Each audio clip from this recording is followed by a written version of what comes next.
A paz do Senhor, meus amados irmãos, bom dia, boa semana. Estamos no primeiro dia da semana. O tema da lição de hoje, a lição de número 3, é um tema um pouquinho filosófico, né? Ideológico talvez, mas que influencia diretamente a questão da nossa fé, que é o perigo do ensino progressista. Fala-se em progresso, a pessoa já fica toda contente, né? Fala em progresso, deve ser uma coisa boa, né? Aliás, o hino de Campinas é progresso. Não sei se vocês sabem, mas é o hino de Campinas, chama progresso. Então, mas que história é essa do perigo do ensino progressista? Então, nessa aula, nós vamos entender como que se desenha essa ideologia e o seu ataque às Sagradas Escrituras. Então, lição 3, hoje, 16 de julho, e o texto áureo está na segunda carta do apóstolo Paulo, escrevendo a Timóteo, jovem pastor Timóteo, capítulo 3, versículo 1, que diz assim: sabe, porém, isto, que nos últimos dias sobrevirão tempos trabalhosos. Essa é uma palavra profética, né? E a nossa verdade prática diz assim, que os ensinos progressistas buscam desconstruir a fé cristã por dentro e afastar as pessoas do verdadeiro cristianismo bíblico, tornando-as meras militantes de causas sociais. Então esse é o problema, é que eles vão utilizar da Bíblia para defender uma ideologia política. Eles usam da Bíblia. Por exemplo, eles vão falar sobre os profetas do Antigo Testamento. Os profetas do Antigo Testamento falam muito de justiça social. Então eles vão pegar esses profetas e vão tentar utilizar esse pensamento profético do Antigo Testamento para defender as suas causas sociais. De novo, eles estão indo nas consequências e não na causa, de novo, né? E isso nós vamos observar então durante toda essa lição. A leitura bíblica de classe está na segunda carta do apóstolo Paulo a Timóteo, capítulo 3, versículos 1 até o 9. Eu quero convidar os irmãos para reverentemente se colocarem de pé para a leitura da palavra do Senhor. Você que está na sua casa pode me acompanhar, você que tem a lição bíblica pode me acompanhar pela lição, ou você que não tem a lição, mas quer acompanhar, abra sua Bíblia aí. Nós estamos com a ARC, né? A Almeida Revista e Corrigida, e você pode nos acompanhar, 2 Timóteo, capítulo 3, versículos 1 a 9, e vamos todos ler juntos, para absorvermos o máximo desse ensinamento.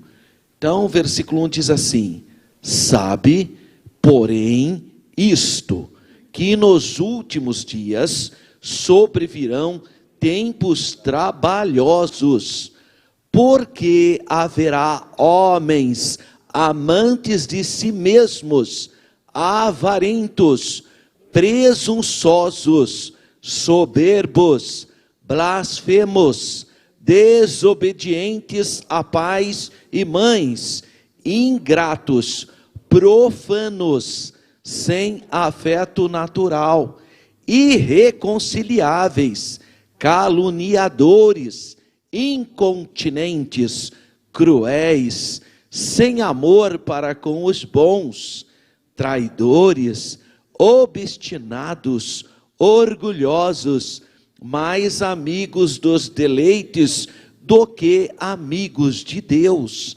tendo aparência de piedade, mas negando a eficácia dela. Destes afasta-te, porque deste número são os que se introduzem pelas casas e levam cativa mulheres nécias, carregadas de pecados, levadas de várias concupiscências, que aprendem sempre e nunca podem chegar ao conhecimento da verdade. e como Janes e Jambres resistiram a Moisés, assim também estes resistem à verdade, sendo homens corruptos de entendimento e réprobos quanto à fé. Não irão, porém, avante, porque a todos será manifesto o seu desvario, como também o foi o daqueles. Amém. Graças a Deus. Vamos orar, agradecendo a Deus por essa oportunidade. Pai Santo, no nome do Senhor Jesus, te damos graças pelo privilégio, pela oportunidade que temos em examinarmos as Sagradas Escrituras, a tua santa e bendita palavra. Abençoa, Senhor, cada irmão, representando suas respectivas famílias. Abençoa, Senhor, as pessoas que nos acompanham de maneira remota. Visita o seu lar, sua casa, que essa lição traga edificação espiritual para todos nós. Assim nós te pedimos com fé, na autoridade do nome do Senhor Jesus, com ações de graças. Amém. Graças a Deus. Podeis sentar, meus irmãos. Vamos então pensar um pouquinho no nosso textuário dessa lição de número 3. Sabe, porém, isto, que nos últimos dias sobrevirão tempos trabalhosos. Bom, esse textuário está na segunda carta que Paulo escreve ao jovem pastor Timóteo, capítulo 3. E nesse capítulo 3, ele vai explicar a extrema, exagerada corrupção nos últimos tempos, ou nos tempos finais. Mas isso já acontecia na época de Paulo. Já havia uma terrível corrupção na época de Paulo. E agora ele está projetando que isso também ocorrerá nos últimos tempos. É o que a palavra profética nos alerta. Então ele inicia dizendo, sabe, porém, isto. Em outras palavras, vocês têm que ter consciência, vocês têm que ter o saber básico, que se as coisas já estavam ruins na época dele, daquela igreja iniciante, que nós denominamos de igreja primitiva, então ele está se referindo ao quê? A heresias, aos ensinos errados que estavam surgindo, mas que não era para a pessoa achar que a situação ia melhorar em algum momento. Pelo contrário, infelizmente, isso iria de mal a pior. As coisas ficarão piores. E ele vai, então, de alguma maneira, já dar uma vacininha para aqueles cristãos, mas também já preparando os que viriam posteriormente em outros momentos. Um dos métodos de Paulo, muito comum, é chamar a atenção do leitor. Por isso que ele fala, sabe disso. Tá? Ele inicia como, vocês sabem do que eu estou falando. Vocês sabem o que está acontecendo. É como se ele dissesse isso. Todo mundo tem uma consciência mínima do problema das heresias. Então ele tem esse costume, E nesse caso aqui ele exorta as pessoas que precisam saber do que está acontecendo e do que acontecerá posteriormente a questão da corrupção dentro do próprio organismo, da própria comunidade cristã. Ele usa a expressão últimos dias. Essa é uma expressão, últimos dias, que você tem que conhecer o contexto da Bíblia, para saber a que ele se refere. Por exemplo, ele pode estar se referindo ao dia do Senhor, quando ele fala em últimos dias, o dia que o Senhor virá com o seu juízo. Então pode estar associado últimos dias na ideia de fins de tempos, mas não necessariamente. Parece que o assunto aqui é esse, que ele está se referindo a um tempo mais final. Mas Eu vou te dar um outro exemplo de últimos dias que não seriam os tempos finais.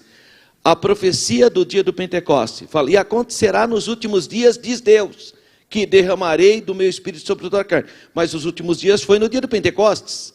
Está vendo? Então, e ali também fala do dia do Senhor, mas como sendo o dia do Pentecostes. Então nós precisamos entender o contexto. Você tem que ler todo o contexto para compreender. Não dá para falar, não, últimos dias sempre será o último dia. Não necessariamente. Quando Jesus fala que eu ressuscitarei no último dia, por exemplo, ali está falando no final. Nesse caso da profecia de Joel, era para o dia de Pentecostes a expressão últimos dias. Então nós precisamos compreender o contexto. Nos escritos judaicos, ou seja, nos comentários, né, tanto na Mishnah como no Talmud judaico, são comentários da tradição judaica. A expressão últimos dias normalmente está dizendo para a última dispensação terrena, que seria qual dispensação? Do Messias.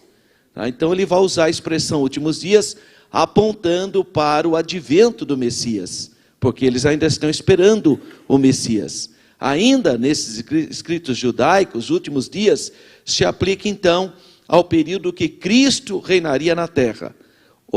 Mas o Messias reinaria na terra, para eles, né? Que também está associado ao juízo, porque nós temos essas referências em Isaías, capítulo 2, versículos 2 a 4, em Miqueias, capítulo 4, versículo 1 a 7.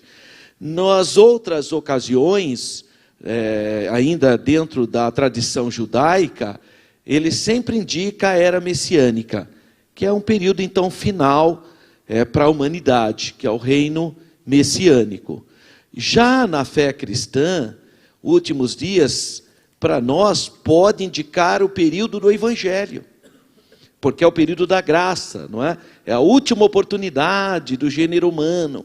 Então pode ter essa percepção como sendo a era cristã. Parece que tanto 2 Pedro, capítulo 3, versículos 3 a 4, como também o escritor aos Hebreus 1, 2, aplica essa ideia como sendo todo o período da dispensação da graça, desde a morte expiatória do Senhor Jesus até o seu retorno. Seria a ideia de últimos dias. Então veja quanta possibilidade. Os primitivos cristãos normalmente viam essa era como necessariamente curta. Por isso que eles apelidaram, eles achavam, né, que Jesus viria logo naqueles momentos, os primeiros cristãos. Aí Paulo precisou explicar, não é bem assim, ainda haverá a manifestação do anticristo. Então Paulo começa, principalmente a epístola aos Tessalonicenses, a gente enxerga esse pensamento presente ali. Eles, obviamente, estavam esperando a volta de Jesus para aquele momento, ou seja, eles estavam associando a expressão últimos dias como sendo o momento da vida deles. Naquele momento histórico, né, eles associaram. Esse foi o pensamento dos cristãos primitivos. Em 1 João, capítulo 2, versículo 18, se percebe que os dias em que vivia o autor sagrado e seus leitores eram tomados como os últimos dias também. Você percebe isso? Ele vê como sendo os dias finais, né? Então, de novo, ele tem a ideia que últimos dias seria a dispensação do Evangelho. Em 1 Timóteo, capítulo 4, versículo 1, fala que os últimos dias são esses dias da era cristã. Claro que eles são compreendidos como os dias que precedem imediatamente a volta de Cristo. Então, a expressão últimos dias é uma expressão que tem que ser analisada à luz de cada contexto que ele se apresenta. Não pode pensar ele e falar, últimos dias é isso. Não necessariamente. Dá uma lida melhor no texto para você entender. Normalmente eles viam como sendo a era da igreja a expressão últimos dias. E aí entra a questão também da palavra profética. E tanto os profetas falam de últimos dias, mas também nas epístolas pastorais faz esse apontamento. O interessante é que tanto os profetas como nas epístolas pastorais, ele vai dar uma característica para os últimos dias. E qual seria a característica dos últimos dias? As heresias.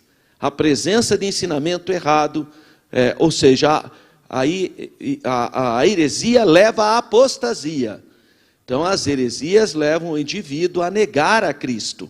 A apostatar-se da fé é ter consciência correta da fé e mesmo assim rejeitá-la por um ensino errado, né, ou uma heresia. Então, com base na comparação dos trechos bíblicos, nós percebemos que Paulo, não só Paulo, mas João também e outros, o próprio Senhor Jesus fala que viria no final dos tempos o anticristo, os falsos profetas, muitos dizendo, eu sou Cristo. Então, são apontamentos de uma grande apostasia que haverá nos tempos finais, ou seja, nos últimos dias, ou no finais dos tempos. Não é necessário a gente achar, por exemplo, que o próprio autor, na sua maioria, antecipasse então o cumprimento a longo prazo das predições. Não precisa, é só você ler o texto e entender a que se refere o período que ele está falando.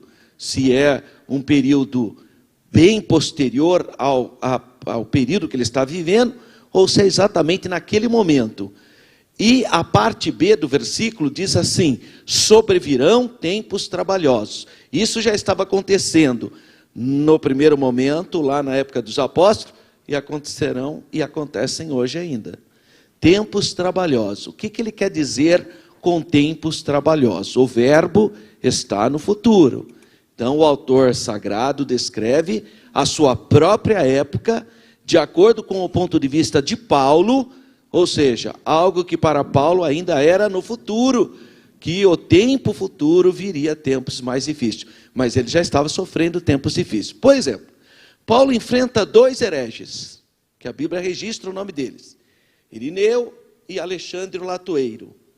Paulo enfrenta esses 2 tipos de heresia, mas Paulo enfrenta uma outra heresia logo no início, ainda antes desses 2, que são aqueles irmãos judaizantes, provavelmente oriundos da seita dos fariseus, que achavam que para a pessoa ser crente em Jesus, primeiro tinha que se converter ao judaísmo, tinha que passar pela circuncisão, pelos rituais judaicos, guardar o sábado, guardar o kasherut, que é a comida dos judeus.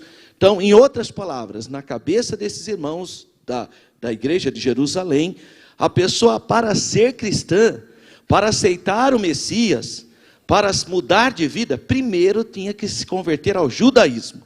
E depois é que ele poderia aceitar o Messias. Este foi um pensamento muito presente nas igrejas de tradição judaica.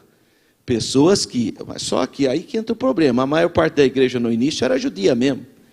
Então, o judeu aceitava Jesus, ele não deixava de ser judeu. Ele era judeu, aceitava ali. Então, você pega a igreja de Atos, no capítulo 2, por exemplo, que é a grande, pessoas em Jerusalém aceitam. Eles eram judeus que estavam ali.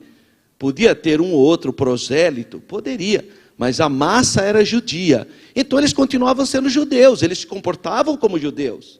Como que os judeus se comportam? Reúne-se no sábado, tem uma comida específica. Olha, quando a igreja saiu da Judéia e foi para Antioquia na Síria, e começou a ir para outros locais, já teve problema a igreja de Jerusalém. Quando Pedro foi na casa de Cornélio, entrou na casa de Cornélio por uma visão, porque ele estava lá em Jope, foi para Cesareia do Mar, pregar o evangelho para a família de Cornélio. Cornélio é italiano, da corte italiana, era um romano. E Pedro vai na casa dele e prega, e ele se converte. Os judeus lá da Judéia, crente, cristãos, judeus que criam no Messias, chamaram a atenção de Pedro.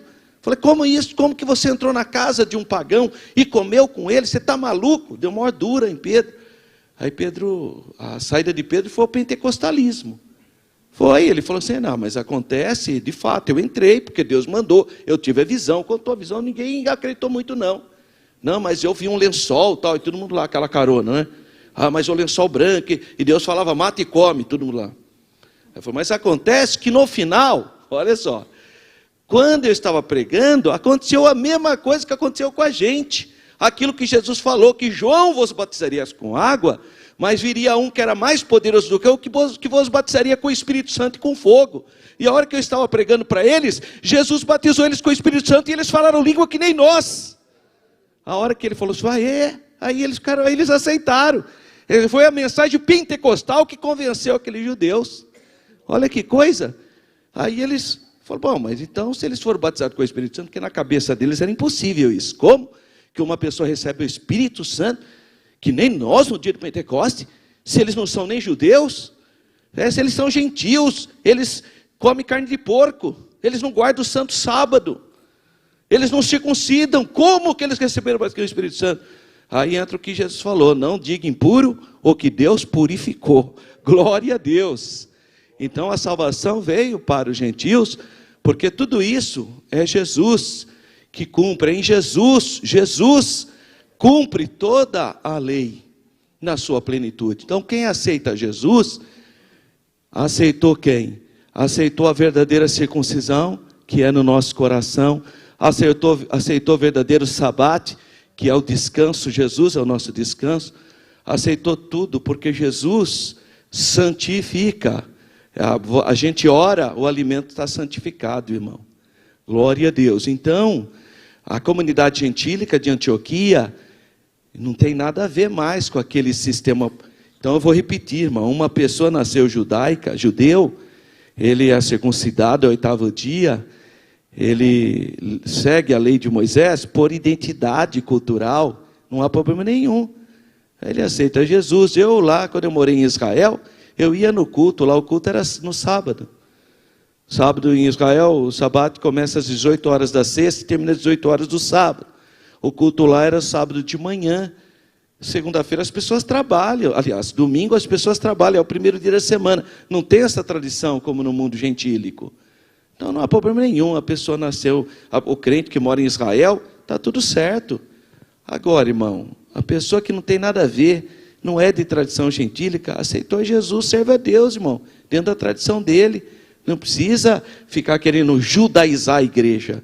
E esses irmãos queriam judaizar a igreja. Paulo enfrentou com o quê? Com a epístola aos Gálatas. Leia a epístola aos Gálatas. Ela, irmão, desconstrói a teoria da circuncisão. A epístola aos Gálatas. Todo tipo de judaização cai por terra na epístola aos Gálatas. Então nós não somos contra o povo judeu, é a identidade dele. Muitos judeus lá em Israel servem ao Senhor Jesus com alegria, está tudo certo.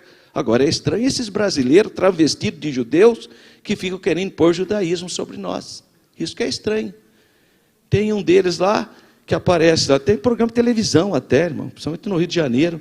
Apareceu lá, eu vi, Roche Yeshayahu. Roche é pastor, Yeshayahu é Isaías. Mas o nome dele? Altair Junqueira. Ai, que simplicidade. Roche Shalemuel. E aí você vai ver o nome dele, é um nome brasileiro, irmão. Não tem nada a ver. Quer dizer, a pessoa se judaiza e vem com essa história e acha que agora está de acordo com... Não conhece o Novo Testamento. Não conhece nada de palavra de Deus, que é libertação do pecado, salvação de alma. Não conhece, irmão. Aí vai atrás de tradição humana. Pensa que está no nível espiritual superior, com base em genealogia, com base em tradição de homem, com base em cerimônia. Para com isso. Então, esse que disse que chamava Roche Shelemuel, o nome dele é Sidney Paim. Sabe? Então, a gente pensa que a gente não conhece. Tá? O Instituto Cristão de Pesquisa levantou todo o nome dessa gente. Tudo brasileiro, deixou a barba crescer, pôs a roupa de judeu e fica lá achando que está voltando para o cristianismo na época de Jesus. É risível isso, irmão. Jesus condenou o judaísmo da época dele. Jesus disse em Mateus capítulo 15, se não me engano, ou 25, 15, ele disse o seguinte: ai de vós, hipócritas e fariseus, que percorreis as ilhas do mar para fazer um prosélito, e depois de fazê-lo, torna-o 2 vezes mais filho do inferno. Olha que situação, irmão. Por quê? Porque o judaísmo na época do Senhor Jesus, Ele já estava afastado dos ensinamentos da Bíblia. Então, por isso que Jesus vai chamar a atenção deles. Ele fala: ai de vós, hipócritas e fariseus, né, no sermão dele, que percorreis a ilha do mar, as ilhas do mar, para fazer um prosélito. E depois, Mateus capítulo 23, versículo 15. Ai de vós, escribas e fariseus hipócritas, pois que percorreis o mar e a terra para fazer um prosélito, e depois de o ter desfeito, ou fazeis filho do inferno 2 vezes mais do que vós. Essa é a situação do judaísmo da época de Jesus, completamente desviado. E tem gente agora vem com essa história. Não conhece a Bíblia, não conhece o Evangelho, irmão. Evangelho é o poder de Deus. Evangelho é libertação da alma, dos vícios, do pecado, da prática pecaminosa. Evangelho é o sangue de Jesus limpando a alma humana e dando-lhe o direito de salvação. É novo nascimento, isso é evangelho, não é cerimônia, irmão. De cerimônia o mundo está cheio, de religião, cheio de cerimônia. O que você precisa é experimentar o sobrenatural de Deus, é sentir os seus pecados lavados no sangue do Cordeiro e ter certeza de salvação, irmão. É isso que é evangelho. É loucura para os que perecem, mas para nós que somos salvos é o poder de Deus. Louvado seja o nome do Senhor. E essa gente com esse cerimonialismo, então você vê Paulo dizendo que nos fins dos tempos se encontraria tempos trabalhosos. Gente voltando para a tradição de homem, irmão. Rituais humanos, tempos trabalhosos. Esquecendo que é a graça de Deus e se metendo debaixo de jugo, de lei, de ritos, de cerimoniais. Além disso, há aqui então um elemento profético. Porque ele vai falar, é verdade que ele vai falar. Quando Paulo está se referindo aos tempos trabalhosos da época dele, ele fala desse problema da judaização, mas fala também do problema do gnosticismo, que é a cultura helênica, a cultura greco-romana, que era um problema também, porque mestres gnósticos, eles tinham se convertido a Jesus, mas queriam impor o seu pensamento filosófico para a igreja. Então, tempos trabalhosos. Paulo enfrentou essa gente, João enfrentou essa gente. João enfrentou um tal de Diótrefes, que está lá na carta dele. Esse tal de Diótrefes aí, se você pegar aqui a carta dele, a primeira epístola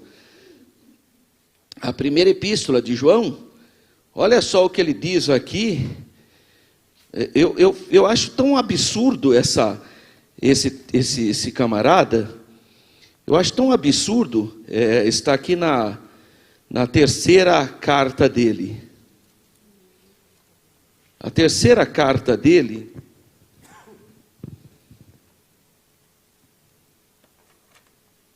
versículo 9, porque é só um capítulo, terceira epístola de João, ele diz assim, tenho escrito à igreja, mas o Diótrefes, que procura ter entre eles o primado, não nos recebe. O camarada queria ser pastor presidente, irmão. Primado, o que é isso? Porque tem gente que quer ser presidente de todo jeito, irmão. Quer ser pastor presidente. Se for o caso, ele abre a igrejinha dele na esquina, mas que ele vai ser pastor presidente, ele vai ser. Porque o sonho dele é ser presidente da igreja. Está cheio de gente assim, irmão. Aí ataca todo mundo, ataca a igreja, ataca o pastor, porque no fundo ele quer ser pastor presidente. Aí está todo mundo errado, está tudo. Inventa uma coisa que é acessório, não tem nada a ver com doutrina bíblica.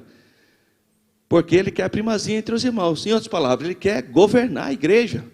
Outra característica dos tempos trabalhosos. E está cheio de gente assim, irmão. Abrindo a sua própria igreja, porque o negócio dele é ser pastor presidente. Por isso, a palavra fala tempos trabalhosos, ou tempos difíceis. Vem do adjetivo grego, que é o chapelos, ou chapelos, que significa árduo. Dá a impressão de tensão, tempo tenso, nervoso. Essa é a ideia, uma época difícil. Aqueles tempos serão difíceis por causa das condições existentes no seio da igreja, produzido pela apostasia e heresia. Como é que pode uma pessoa que aceitou Jesus como Salvador, firme na igreja, daqui a pouco larga tudo, apostata da fé e vai atrás de uma coisa que não tem pé, não tem nem cabeça, irmão? Então isso é apóstata. Aqui aceitou Jesus e agora acha que não precisa mais de Jesus, só com as rituais dele lá, ele acha que está resolvido o problema dele. Apostasia. Agora, irmão, é verdade também que eu tenho observado que normalmente quem apostata da fé, quem deixa Jesus, são pessoas que não tiveram nenhuma formação bíblica profunda, né? Isso é verdade também. Você falou, aquele pastor desviou, tal, mas você vai ver o camarada, né, irmão, estudou pela internet com uma... E olha lá ainda, né, se é que estudou pela internet mesmo. Não vem na escola dominical de jeito nenhum, irmão. Não é gente que você sabe que dá até dó, né? Você vê que a pessoa não tem preparo nenhum. Muito bem. Então, é um contexto muito triste, é uma palavra profética de alerta para mim e para você. Então, nessa lição, nós veremos que os ensinos progressistas enfraquecem a autoridade da Bíblia, e esse é o problema. Tá? Ele aparentemente parece que é algo moderninho, algo bacana, algo que tem... Porque, irmão, o problema da mentira, sabe qual é? Que ela está escondida atrás de uma verdade. Porque se fosse uma mentira bruta, talvez a gente identificasse com facilidade. O problema é que toda mentira tem facetas de verdade. Esse é o problema. Tá? E também hoje no mundo está o espírito da mentira. As pessoas acreditam mais em mentira do que em verdade. Você fala a verdade 10 vezes, ninguém dá a mínima. Você fala uma mentira, as pessoas acreditam. O coração está aberto para crer no espírito do erro.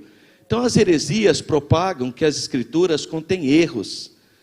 Você vê, né? A Bíblia não é a palavra de Deus. A Bíblia contém a palavra de Deus. Isso é heresia, irmão. Isso é uma heresia. A Bíblia é a palavra de Deus, sim. É a palavra de Deus. Ah, não, veja bem, não é tudo que é a palavra de Deus. Quem que falou isso para você? A Bíblia é a palavra de Deus. Às vezes o coitadinho do pregador, para fazer graça, coitado, ele nem sabe o que está falando. A Bíblia fechada é um livro comum. Não, senhor, a Bíblia fechada é a palavra de Deus. Que história é essa? Irmão, a Bíblia fechada é igual a qualquer livro. Não é não, irmão. Ela pode estar aberta, pode estar fechada, ela continua sendo a palavra de Deus. Aí o pregador, coitado, só para fazer média, né? Porque a Bíblia fechada é um livro comum. Que bobagem é essa, irmão? Se você não abrir a Bíblia, ela continua sendo a palavra de Deus, a mesma coisa, independe da sua ação. A Bíblia é a palavra de Deus. Ah, mas eu não creio. E daí? Continua sendo a palavra de Deus mesmo, e diz ainda para você, pela sua falta de fé, será condenado. Tem essa ainda. Então, a Bíblia é a palavra de Deus, independentemente da sua opinião, irmãozinho. Independentemente da sua opinião, irmãzinha. A Bíblia é a inerrante palavra de Deus. E o movimento progressista tenta solapar isso. São indiferentes às grandes doutrinas da Bíblia. Relativizam o pecado. Veja bem, não é bem assim. Relativizam o pecado. E tentam ressignificar a Bíblia. O que é isso? A Bíblia fala que algumas práticas são classificadas como impuras. Práticas ligadas à questão da sexualidade, por exemplo. A Bíblia diz que infidelidade conjugal é pecado. Mas veja bem, não tem veja bem, irmão. É pecado. A Bíblia diz que sexo antes do casamento é pecado. Mas foi uma fraquezinha. É pecado. A Bíblia diz que o relacionamento homoafetivo é pecado. A prática é pecado. A Bíblia diz, irmão. Mas eu não acredito. Fique em paz, vai lá, viver a sua vida. É o que a Bíblia diz. Quem quer nascer de novo, quem quer servir a Jesus, tem que seguir a Bíblia, irmão. Tem que mortificar para o pecado. Tem que dizer não às obras da carne. Irmão, mas eu não acredito. Tudo bem. Fica com a sua crencinha. Agora, quer servir a Deus, abandona a prática do pecado. Porque a Bíblia é claro. Sede santo, porque eu sou santo. O nosso Deus tem um padrão de santidade, de moral elevada. O paganismo não. No paganismo, Deus também comete adultério, tudo atrapalhado, mas esse é o paganismo. Na Bíblia, Deus santo. Quer servir a Deus? É isso, irmão. Ninguém é obrigado. Não é por força, não é por violência. Mas se quiser servir a Jesus, pede perdão dos seus pecados, vai e não peques mais. Vamos ter compromisso com a palavra de Deus. Então não dá para ficar querendo ressignificar a fé. Por conseguinte, os ensinos progressistas resultam na descaracterização do cristianismo bíblico. Vira um clube. Vira um clube, irmão. Nem tem esses clubes por aí? É isso, não é mais igreja. Não tem mais irmãos. Não é corpo. Descaracteriza tudo. São os ensinos progressistas. Nessa oportunidade, então, nós vamos rapidamente verificar os conceitos heréticos e o que ocorre com a espiritualidade de quem colhe esse tipo de ensinamento. Você vê que a Bíblia Sagrada, 1/3 do Novo Testamento, o Novo Testamento, 1/3 foi escrito para combater erros. 1/3 da Bíblia, do Novo Testamento. Se você pegar o Novo Testamento, 1/3 foi escrito para combater ensino errado. Existem epístolas inteiras, como Judas. Judas fala, eu queria falar da fé comum. Queria falar que Jesus salva, que Jesus cura, que Jesus batiza com o Espírito Santo. Queria falar só o básico. Tive por necessidade. Ele muda. Eu precisei mudar aqui o assunto para falar da fé, para defender a fé que uma vez foi dada aos santos. Aí ele começa a elencar. Se você pegar, por exemplo, a epístola aos Gálatas, foi escrito para combater heresia, falsos ensinos. As cartas joaninas de João, também para combater heresias. Então, o próprio Jesus enfrentou fariseus, enfrentou saduceus na época dele, enfrentou essa gente. Então, é óbvio que a gente vai enfrentar também, não tem jeito. Muito bem, mas o ensino progressista, ele tenta descaracterizar o cristianismo. Então, primeiro, a questão da deterioração moral. A expressão bíblica, então, últimos tempos, dias, faz alusão ao período anterior que antecede a volta do Senhor e fala que será um tempo, então, extremamente difícil. E o apóstolo Paulo alerta que o comportamento humano estará associado à impiedade, caracterizada pela profunda degradação moral. Foi o que nós lemos aqui, na nossa leitura bíblica em classe. Olha só o que ele diz: porque haverá homens amantes de si mesmos, narcisistas. Conhece a fábula de Narciso, né? Que ele achava ele tão bonito que ele ficava olhando o rosto dele o dia inteiro na água, no espelho. Na água, no espelho de água. E ele olhou tanto que um dia ele morreu afogado. Caiu e morreu, tanto que ele amava a imagem dele. Então é a fábula de Narciso. Narcisistas, amantes de si mesmos, avarentos. Avarento, irmão, sabe, mão fechada, sabe? A Bíblia fala, não retenhas além daquilo que lhe é justo. Você pode reter, mas o que for justo. Você tem que ter a sua reserva, tem que ser prudente, que nem são as formiguinhas, não é? Então tudo certo. Olha de novo outra historinha, né, da cigarra da formiga, né? A cigarra só canta, não guarda nada, chega no período ruim, ela morre, né? A formiga guarda a sua comidinha. Então, pode reter? Pode, o que é justo. Além do que é justo, não pode. Sabe? Você fica lá, aquele monte, não ajuda em nada, não coopera em nada, não participa de nada, não vive uma vida boa que pode viver, porque só guardando dinheiro, só ficou obcecado naquilo. Para que isso, irmão? Para quê? O que vai fazer? Tá bom, você ficou milionário, e daí? Grande coisa. Quer dizer, o que Jesus falou sobre aquele homem? Vou guardar, vou encher de mantimento o meu celeiro, vou guardar tudo e vou dizer para minha alma, agora viva e goze, porque você guardou muita coisa. Aí vem a palavra profética, tolo, hoje pedirão a sua alma, e o que você tem para apresentar para Deus? Você poderia ter feito algo na obra de Deus, poderia investir mais no Instituto Paulo Freire de Ação Social, poderia investir mais na obra missionária. Nós vamos começar a semana agora, próxima semana, dia 17, amanhã, os 50 anos da missão Ceifa. Tem gente que está gastando mais no PET do que na obra missionária, irmão. Que horror!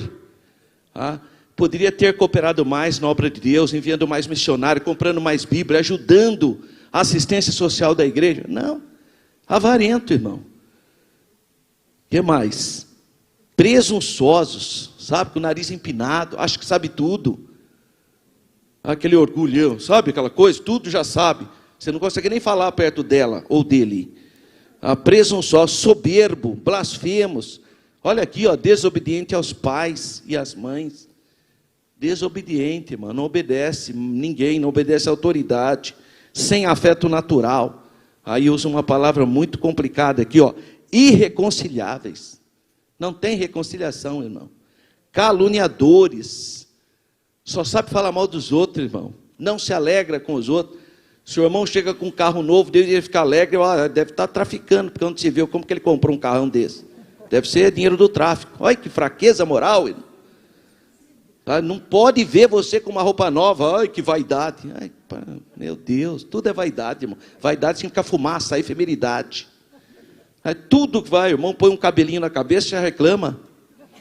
Só porque o irmão ficou mais bonitinho, a irmãzinha fez a plástica. Para quê? Quer ficar novinha? Não é problema seu, irmão. Isso é uma coisa de fórum íntimo, pessoal. Você está com inveja? Antigamente era assim, a irmã vinha de salto alto na igreja, a irmã tinha inveja e fala que era vaidade. Vaidade nada, tinha inveja, não podia comprar. O irmão ia na praia, onde se viu foi na praia. Inveja, porque não podia viajar. Pare, irmão. Vá orar. Nós temos o tipo de oração aqui toda terça-feira. Vem buscar a face do Senhor. Busca a Deus sabedoria que Deus dá liberalmente. Peça para Deus graça, sabedoria. Agora não, ficou olhando a vida dos outros, não pode se alegrar com...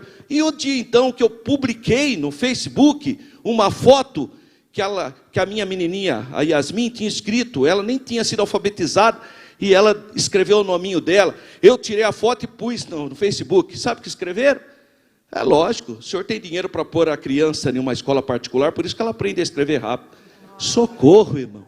Caluniadores, sem amor próprio, gente azeda, que não tem o Espírito Santo, porque quem tem o Espírito Santo, irmão, não tem azedume, tem doçura, tem palavra de edificação, tem um sorriso nos lábios, tem uma palavra de edificação, tem um abraço amigo. Quem é cheio do Espírito Santo é uma beleza, é uma pessoa alegre, é uma pessoa que tem qualidade de vida, irmão. Agora acorda azedo. Que é isso, irmão? Que mundo você está vivendo? Você tem o Espírito de Deus na sua vida. Você foi lavado no santo sangue de Jesus. Então você tem paz, você tem gozo, você tem esperança. Você ganha nessa vida e vai ganhar muito mais na eternidade. Louvado seja Deus.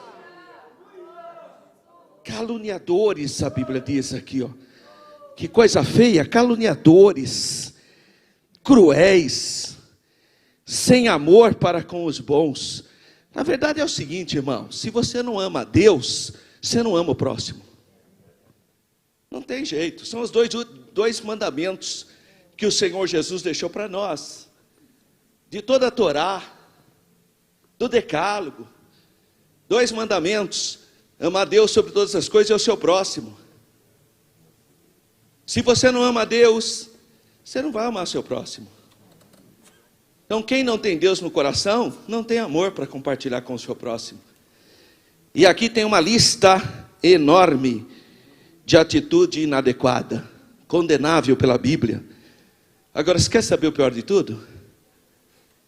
É o versículo 5. Tendo aparência de piedade. Isso que mata. Porque parece que é uma pessoa piedosa. Isso que é duro. Carinha de crente. Carinha de piedade. É o que ele diz. Tendo aparência de piedade, mas negando a eficácia dela. Conselho paulino: afasta dessa gente. Não anda junto não, contamina a gente isso, irmão. Afasta. É a melhor coisa. Faz isso, irmão. Sabe aquela pessoa que só fala palavra de baixo calão, que vive toda blasfemando, azeda? Bom dia, e some. Nem tome café com essa gente, problema. Vai estragar o seu café. Essas pessoas falam palavras para ferir você, para o seu dia ficar ruim. Tá? Então sai de fininho, lá francesa. Tá? Sai. Bom dia, some, afasta. Por isso, A lista paulina é uma descrição da escalada dos pecados da sociedade. Os grandes centros urbanos, o pastor Nestor aqui falou, né, dos 249 anos da nossa cidade. Isso mesmo, a cidade está com 1.200.000 habitantes. Imagina o que deve ter aqui na cidade, irmão. Só Deus na causa, né? Então, infelizmente, isso ocorre na sociedade. É o enfraquecimento da doutrina bíblica, o relativismo, que não aceita, irmão, como uma norma moral absoluta. A palavra de Deus, o Senhor Jesus, é a verdade absoluta. Não tem jeito de relativizar a verdade. Mas é alarmante o crescimento dos pecados nesses últimos dias. Alarmante. Investidas heréticas. Tudo quanto é lado, ensinamentos pervertidos. Segundo elemento, a erosão, a ortodoxia, a tentativa, né? Não vai erodir, mas há uma tentativa de ataque às grandes doutrinas da Bíblia. O ensino progressista representa um ataque ideológico à verdade bíblica. Suas teses reduzem o texto bíblico em mero registro religioso. Não, a Bíblia é um livro de religião. Esse é que diz o pensamento progressista. E eles vão então tentar, de alguma maneira, solapar a sua fé na Bíblia. Aí, irmão, sabe o que eu acho engraçado? Às vezes eles pegam um texto fora do contexto para tentar minar as escrituras. Quer dizer, em cima de um assunto isolado. Você sabia que tal coisa, tal assim, mas esse assunto... Então, a primeira pergunta que eu faço para as pessoas: você crê em Deus? Não, eu não creio. Então, por que você vai discutir Bíblia comigo? Você nem crê em Deus. Nem vou discutir com você. Nem crê em Deus, irmão. Vem querer falar que a Bíblia está errada, mas você crê em Deus? Não, então esquece. Nem dá, irmão. Então, primeiro, a pessoa tem que crer. Tem que ter fé. Sem fé é impossível agradar a Deus, né? Então, eles vão atacar, mas na verdade eles são mais amigos dos deleites do mundo do que de Deus. Na verdade, essa gente faz o que faz bem para ela. Não tem disciplina. Porque na vida, irmão, se você for fazer tudo o que a sua carne quer, você vai morrer cedo. Não é assim, irmão. Você tem que ter disciplina. Você tem que fazer esse enfrentamento em relação... Não é fácil acordar no domingo cedo para vir para a escola dominical. Porque você já acorda cedo todos os dias. Precisa ter disciplina. Se alimentou, trabalhou. Tá bom, então vamos se alimentar espiritualmente, para ter força, para ter graça, para ser uma bênção durante a semana. A vida em igreja fica desprovida do poder do Espírito Santo, porque a pessoa não busca mais as coisas de Deus. E aí o caráter das pessoas, obviamente, não será transformado. Então nós não podemos negociar a verdade, as verdades absolutas. Nós não podemos abrir mão disso. E 1.3, a corrupção da fé. Quando se fala em corrupção, a gente pensa em dinheiro, né? Mas existem outros modos de corrupção. A corrupção do caráter, por exemplo, né? Que vai descaracterizando a fé. Não é por acaso que o apóstolo acrescenta a prática dos falsos cristãos. Fala da repulsiva conduta da luxúria e de várias concupiscências da carne, que eu já li com vocês. Os hereges cativam as pessoas por meio da sedução e do engano. Irmão, a pessoa está toda arrebentada espiritualmente. Eis que vejo uma chave da vitória na sua vida. A pessoa acredita, coitada, é isso que eu ouvi mesmo. A vida toda atrapalhada, irmão. O altar na casa destruído e vai dar bem. Que é uma coisa mais maligna do que isso? Que nunca a pessoa vai se arrepender. Ainda fala, você vê, eu fui lá na igreja, o pastor me revelou que eu vou ser um pastor. Vivendo em adultério, irmão. Quer dizer, como que essa pessoa vai mudar? Então a pessoa entra nessas igrejas e é fast food, né? Pega aquilo que ela gosta. Fast food espiritual, vai lá com a bandejinha, pega o que gosta, tudo raquítico espiritualmente, doentes. Não, irmão, eu não posso entrar na igreja para ouvir o que eu quero. Eu tenho que estar com o coração aberto para ouvir a palavra de Deus. A palavra de Deus é profética, então ela vai agir em 3 aspectos. Ela me edifica, mas ela me exorta. E ela me conforta. É a palavra profética, irmão. É ouvir que eu quero. Não gostei do culto. E daí que você não gostou? Quem falou que era para você gostar?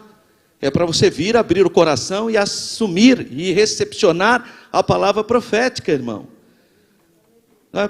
Não gostei do culto porque não foi o irmão Beltrão que pregou. Olha que fraqueza. Irmão, para com isso. Embora hoje você tenha recursos. Se você gosta tanto daquele pregador, fica ouvindo ele na sua casa. Põe lá no seu computador, no seu celular, na sua televisão. Fica assistindo ele 24 horas, se esse é o seu problema. Não, irmão, venha para a casa do Senhor com o coração aberto para acolher. Tenha prazer. Logo mais às 18 horas nós teremos o grande culto dessa noite. Venha com o coração aberto e Deus fala com você. Cura, revela, te abençoa. Tenha prazer nas coisas de Deus. Os hereges sempre vêm com uma palavrinha de engano. Ficam escravos das paixões. E estimulam essas paixões, né? Bem o que acontece às vezes com esses psicólogos mundanos. Que a pessoa vai lá e ele incentiva e potencializa o pecado da pessoa. Eu tenho um problema, eu sou infiel ao meu cônjuge. Seja infiel mesmo, é o seu jeito de ser, é o seu estilo de vida, ninguém pode te condenar. Esse é o evangelho de Satanás, irmão. Vai arrebentar a família da pessoa e a pessoa incentivando ao erro. Quer dizer, potencializa a escravidão. Por isso, os pecados morais, a libertinagem, o abuso do corpo são tolerados nesses grupos. Mas isso são os nicolaítas lá de Apocalipse. Sabe, os nicolaítas eram assim. Qual é o problema do nicolaísmo? É que ele falava o seguinte: não importa o que você faz no seu corpo. Seu corpo vai ter que ser transformado mesmo, então faça o que você quiser no seu corpo. Não, senhor, irmão. Seu corpo é o templo do Espírito Santo. Seu corpo, esse corpo seu aí, é o templo do Espírito Santo. O que você faz o que você quer? Que é isso? O que Paulo fala? Se sois guiados pelo Espírito, então você não vive mais as obras da carne. É a única maneira de você dizer não à carne é ser guiado pelo Espírito. E aí surge o que? É uma rebeldia, a ausência genuína da conversão. É uma rebelião contra Deus, contra a palavra. Então são mestres que mentem para aquele público, enganam aquele público. E as teorias progressistas, quais são essas ideias? Bom, primeiro a desconstrução da Bíblia. Pega a Bíblia e faz uma leitura, entre aspas, contemporânea. Uma leitura ao gosto do freguês. Então, Jesus diz, eu sou o caminho, a verdade e a vida. Fala, mas não é bem assim, porque todos os caminhos levam a Deus. Todos os rios desaguam no mesmo mar. Mas a Bíblia fala que Jesus é o único caminho. Então ele precisa desconstruir a Bíblia para aceitar o ecumenismo. Então há uma luta. Vai fazer uma nova abordagem da Bíblia em relação ao que é pecado. Tenta tirar o pecado da Bíblia, né, irmão? Que a Bíblia... Então o ensino progressista e o desdobramento do liberalismo teológico é uma coisa que surgiu na Alemanha. Os teólogos liberais começaram a questionar a Bíblia. A Bíblia não é a palavra de Deus, ela tem partes da palavra de Deus. E aí começaram a questionar, e começou bem sorrateiramente. Todo mundo sabe que o protestantismo surgiu como uma resposta ao mundo místico católico. O catolicismo medieval era extremamente pervertido. Estou falando do catolicismo hoje, estou falando daquela época, 400 anos atrás. Era uma corrupção generalizada. A Igreja Católica da época medieval era terrível. Então, surgiram, não foi só a Reforma Protestante que se levantou contra o catolicismo pervertido daquela época. Então, muitos movimentos. Por exemplo, a Renascença é um levante contra isso, porque tenta trazer o homem como centro, não mais Deus, porque não aguentava mais aquele sistema religioso de sociedade, onde, entre aspas, tudo girava em torno de Deus. Mas que Deus que era? Um Deus muito estranho à Bíblia. Um Deus que provocou guerras religiosas, como as cruzadas. Um Deus que queimava as pessoas. Então eles tinham uma visão muito errada do Deus da época. Que o catolicismo é que infelizmente implantou isso. E aí eles vão absorver uma nova ideia. Não, deixa Deus para fora disso. O negócio é ver a vontade do homem. O antropocentrismo vai brotar. Então, existem muitas ideias que vão surgir na Europa contra esse tipo de fé que trouxe problema para eles. Os europeus falam isso até hoje. Falam, olha, nós nos libertamos da religião. Nós não queremos mais esse tipo. Porque ele associou o cristianismo a uma religião perversa, que trouxe mal para eles. O ensino progressista foi alimentado pelo liberalismo. De onde surgiu esse liberalismo teológico? Primeiro a reforma. A reforma deu racionalidade de fé. Só a Bíblia. A Bíblia é a palavra de Deus. Agora aquele mundo místico católico, que via bruxa em tudo quanto é lugar. Se a mulher era muito feia, era uma bruxa. Se a mulher era muito linda, era uma bruxa. Se era muito linda demais, só podia ser bruxa. Se era muito feia, sem chance, era bruxa mesmo. Então não tinha saída. Tudo era bruxa. Tem um sinal, uma verruga, deve ser bruxa. Tem um sinalzinho, é bruxa. Tudo era bruxa. É bruxa. Bruxaria, via demônio para tudo quanto é lado. O mundo protestante chegou e falou, para. O que a Bíblia fala? É a Bíblia que vai nos nortear. Então o mundo protestante racionalizou e tirou esse mundo medieval.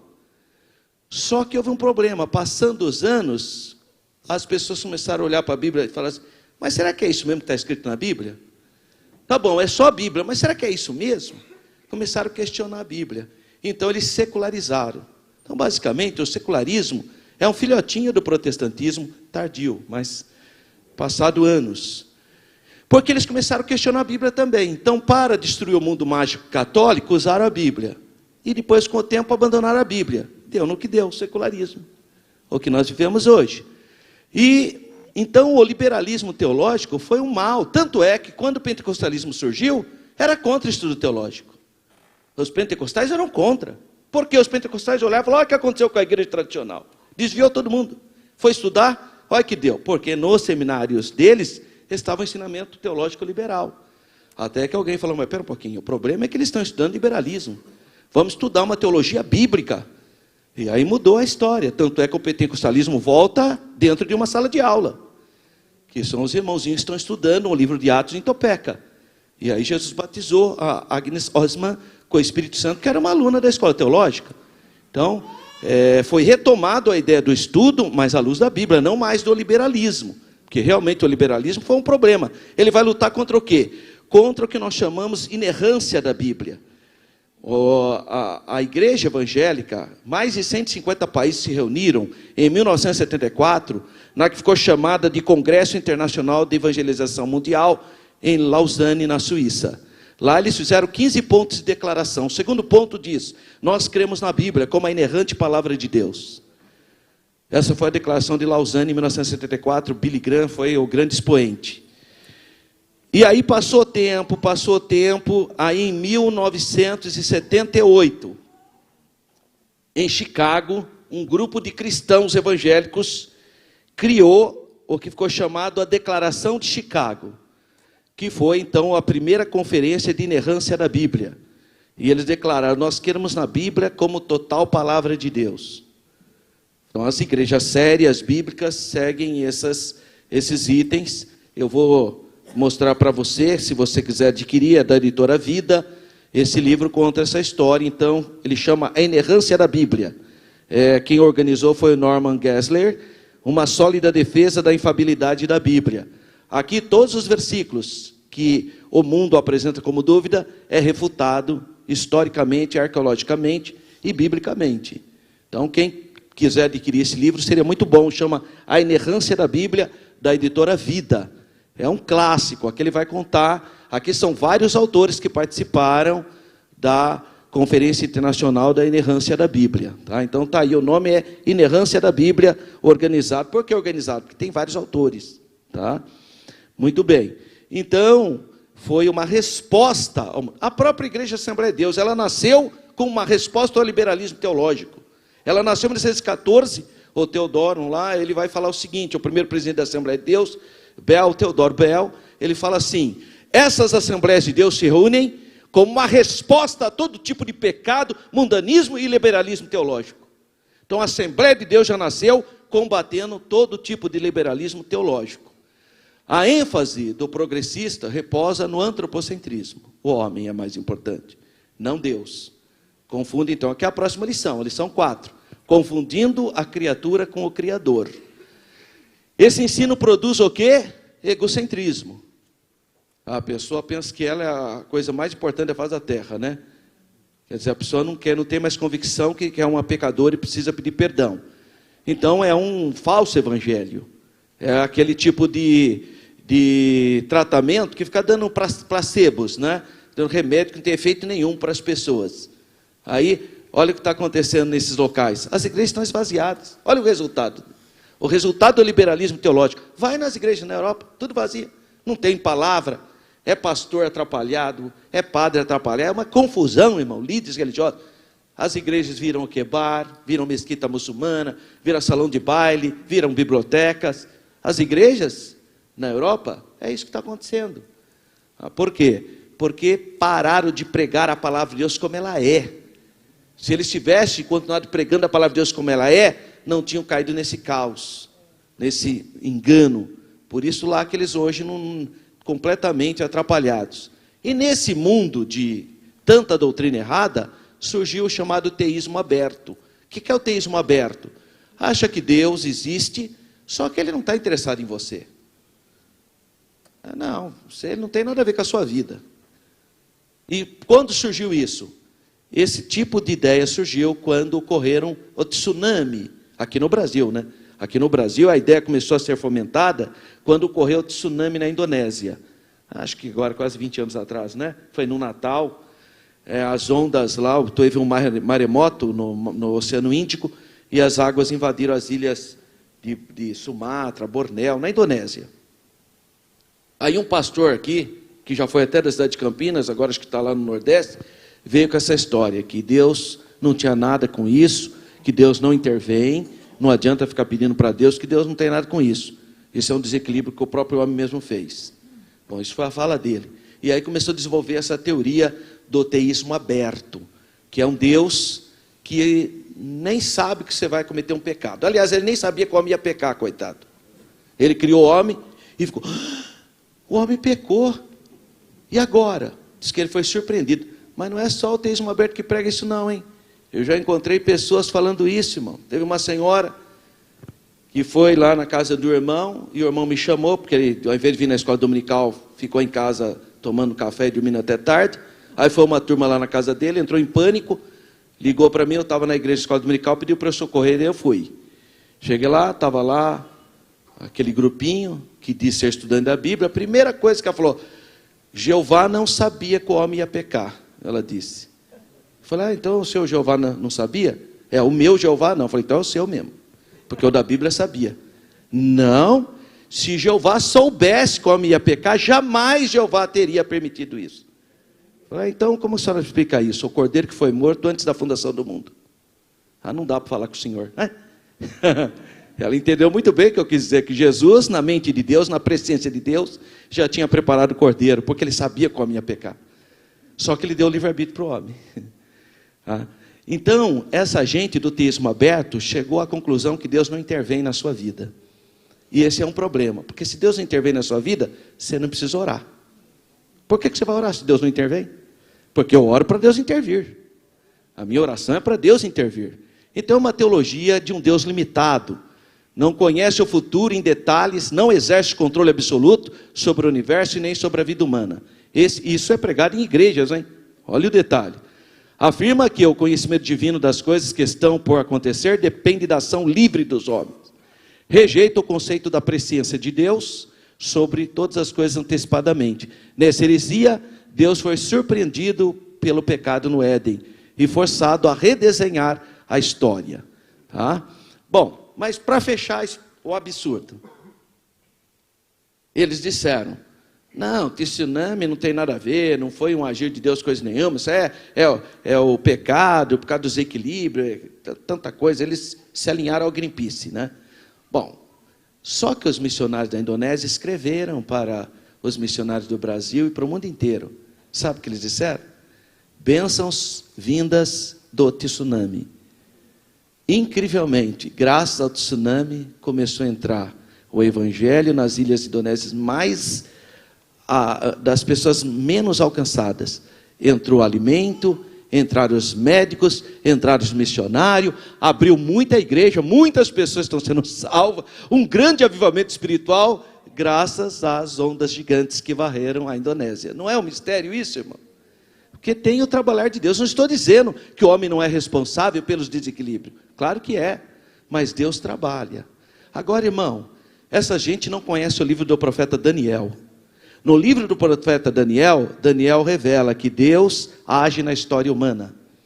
Ele estabelece império, ele derruba império, ele levanta rei, ele derruba rei, porque Deus intervém na nossa história. O maior testemunho da intervenção divina na nossa história, irmãos, é o próprio Jesus, que veio para salvar a humanidade. Mas eu também tenho um testemunho de intervenção da história humana. Porque se não fosse a sua oração, se não fosse a oração dessa igreja que orou, 26 dias eu estava entubado e desenganado, mas Deus interviu na minha história, porque tem uma igreja que ora, que clama, que crê no Deus que intervém na história humana. E se eu estou dando aula aqui, é porque nós servimos um Deus que intervém na nossa história. Louvado seja o nome do Senhor. Deus intervém na nossa história, irmão. Então o teísmo aberto é uma fraude, é um absurdo. E a teologia da demitologização é achar que na Bíblia só tem mitos. Quem inventou isso foi o Rudolf Bultmann, um grande teólogo alemão, que vai dizer que a Bíblia está cheia de mito e ele precisava tirar os mitos da Bíblia. Olha a autoridade desse homem, né?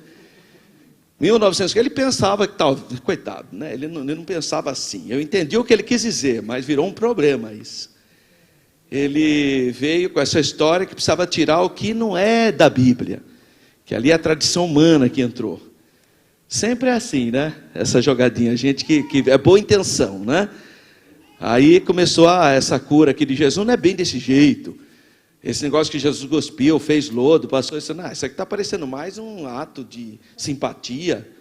Isso aqui não é real isso. Jesus vai passar barro no olho da pessoa e a pessoa vai lavar lá no tanque, que coisa. Então ele começou a desconstruir. E foi desconstruindo, daqui a pouco a Bíblia não tinha mais nada mais de palavra de Deus. Tudo era mito. Tudo era mito na Bíblia. Esse teólogo alemão, havia mitos na Bíblia e era preciso separá-los da verdade. E ele achou que tinha essa autoridade. Olha a carinha dele aí. O problema do tabaco, porque que grandes... Esse homem é protestante, viu? Por incrível que pareça. O problema dos grandes líderes, como Moody e outros grandes pregadores, às vezes a gente assusta, porque você vê a foto deles, eles estão com o pito na boca, com um charuto enorme. É porque eles viveram no período colonial, onde estava chegando na Europa as novidades da América. E uma das novidades era o cachimbo, né, que os índios aqui fumavam, né? Os europeus não fumavam. E eles não sabiam bem o que era aquilo, achavam que era uma coisa, talvez, tipo, a gente recebeu uma novidade, falar, olha, né? É igual o irmão que chega no Peru e pega uma folha de coca para mastigar, para poder subir a montanha. Não é que ele é viciado, entendeu? Ele é uma novidade. Para essa época era uma novidade o tabaco, né? Hoje a gente sabe que isso virou um vício terrível, né? Mas naquela época tinha uma outra dimensão, era experimentos, né? É diferente a realidade. Como as comidas também, né?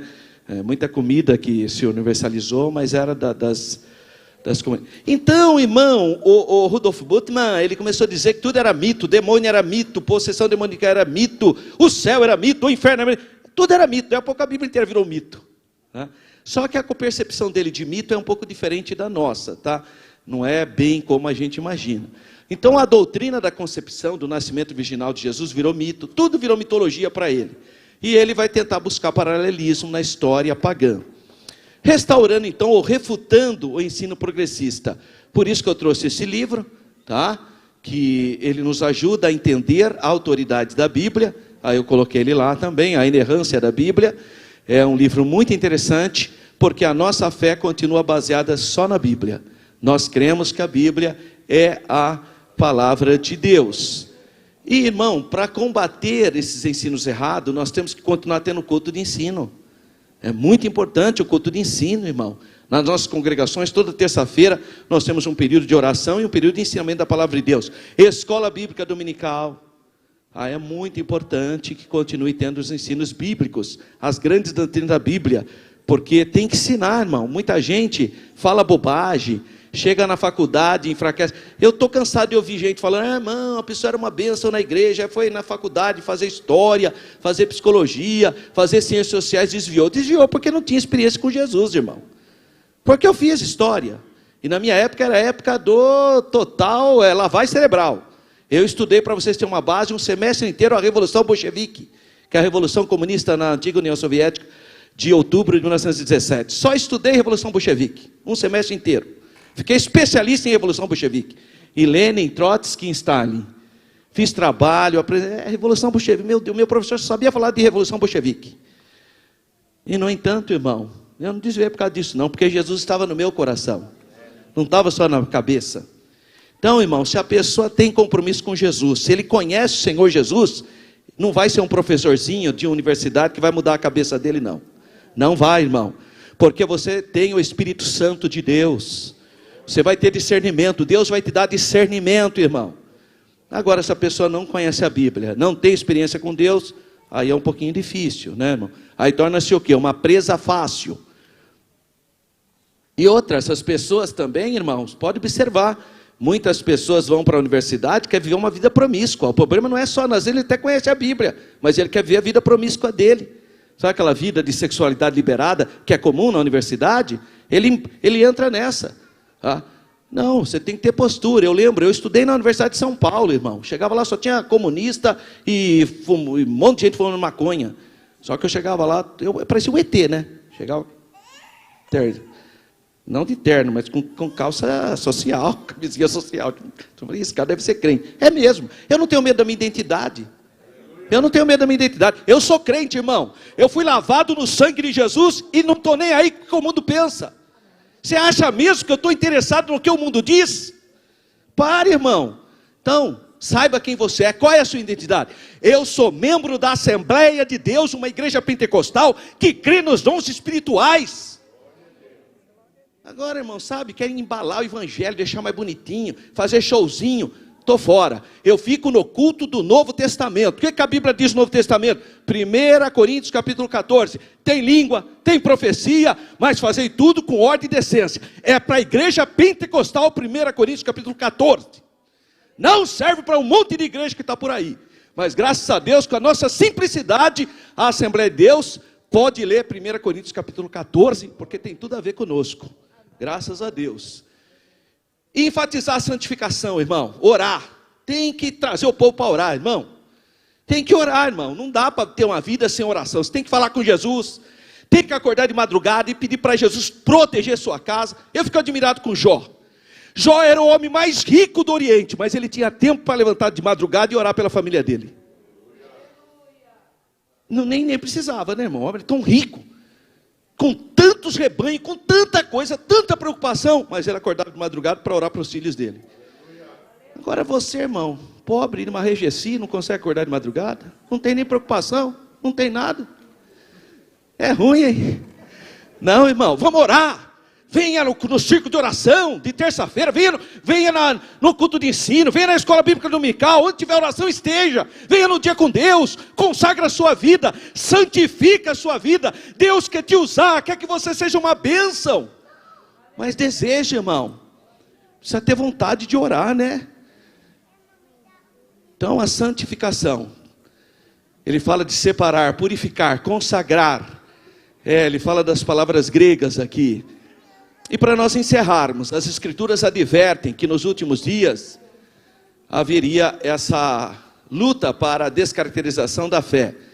A heresia progressista, portanto, critica a Bíblia, promove o enfraquecimento da doutrina, instiga a frouxidão moral e afasta as pessoas do verdadeiro cristianismo. Qual é a postura da igreja? Não deve ficar parada, inerte, indiferente. A igreja tem que se levantar, resistir, enfrentar, orar, ler a Bíblia, dar glória a Deus, vir para o culto. A igreja tem que ser proativa, irmão. Para de ficar, manda Jesus. Vai você, irmão. Quem manda Jesus, coisa nenhuma, levanta. Deus vai te usar, tenha bom ânimo, eu estou contigo, diz o Senhor. Então vai, irmão, que Deus vai honrar a sua fé, o seu propósito. Deus vai fazer tudo isso na sua vida, amém, irmãos? Próxima aula é continuidade, irmão, é continuidade, porque nós vamos falar quando a criatura vale mais do que o Criador, é continuidade dessa lição. É a mesma ideologia progressista que tenta solapar a sua fé. Que Deus continue abençoando a sua vida, que você tenha uma semana de paz, de saúde, de experiências com Deus, em nome de Jesus, amém, irmãos?